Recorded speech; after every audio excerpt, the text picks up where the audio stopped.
Okay, so LEGO Builder's Journey is an experience that, and I look back at it more and more, I'm not sure that I can recommend. Now this is a game that I've been wanting to play for a while, as I got it for free from the Epic Games Store. So I booted it up, and even with my tiny little brain, I managed to beat the game in 2 hours.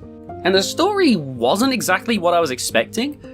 Based on the beginning, I thought this was going to be just a simple, like, parent-child relationship thing, you know, about how the parent ends up getting distant from the child due to work, but you can tell that both of them want to, like, be together and, you know, do fun things, you know, when they want to, because they were exploring in the beginning, and, you know, suddenly they're being pulled apart, you know, by the real world.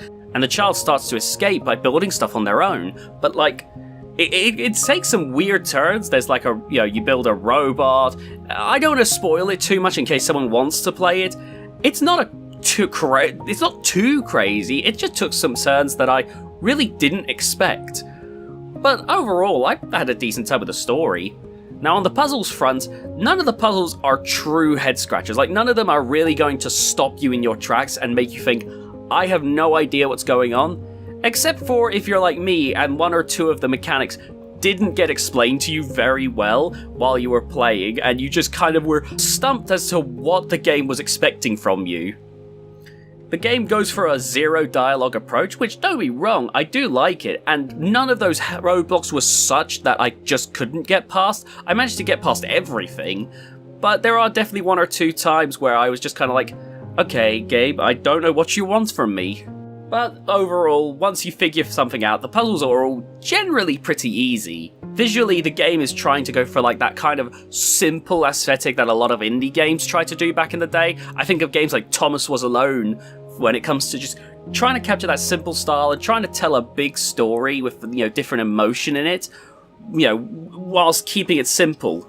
And it sort of works. It, you know, I can tell that they've really tried here, but there's also just part of my brain that's not willing to fully connect to it. And I can't tell if it's just that the emotion isn't coming through as well as strongly as it could have in another art style, or if it's just a case of me seeing Lego and just immediately thinking, haha, funny brick game. Like, don't misunderstand me. Apart from one problem, which I'm about to get into, I really didn't have any major problems with the game. Generally speaking, the game was alright. I'd say my major problem with the game came in that so many times I would try to place something, and the cursor you can see perfectly well when you're going to grab a brick, but the moment you grab that brick, suddenly your cursor disappears, and the game can get a little fiddly with where it wants you to place things. You know, suddenly you could be right on top of where you want to place it, but the game says, nah, not on my watch. So you end up having to let go, grab, and then suddenly it'll connect. It happened way too many times for my liking. Like, given this is Lego, the whole point is building, it shouldn't be so fiddly. Now, I was obviously curious about this game because it's unlike any Lego game I think we've seen in like the past few decades. They'll sometimes try some different things, but they usually all have that general basis that they've been working on for decades now, so to see something so fundamentally different really did strike me. And before recording this review, I decided to take a look at what the actual price was, because just because I got it for free doesn't mean it's going to go on for free again.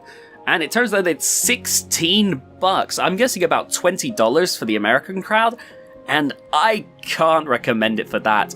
That's $10 an hour if you're going by my strats, and you can absolutely get this game beaten even quicker.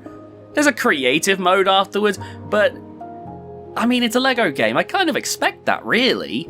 I kind of expect a level of creativity.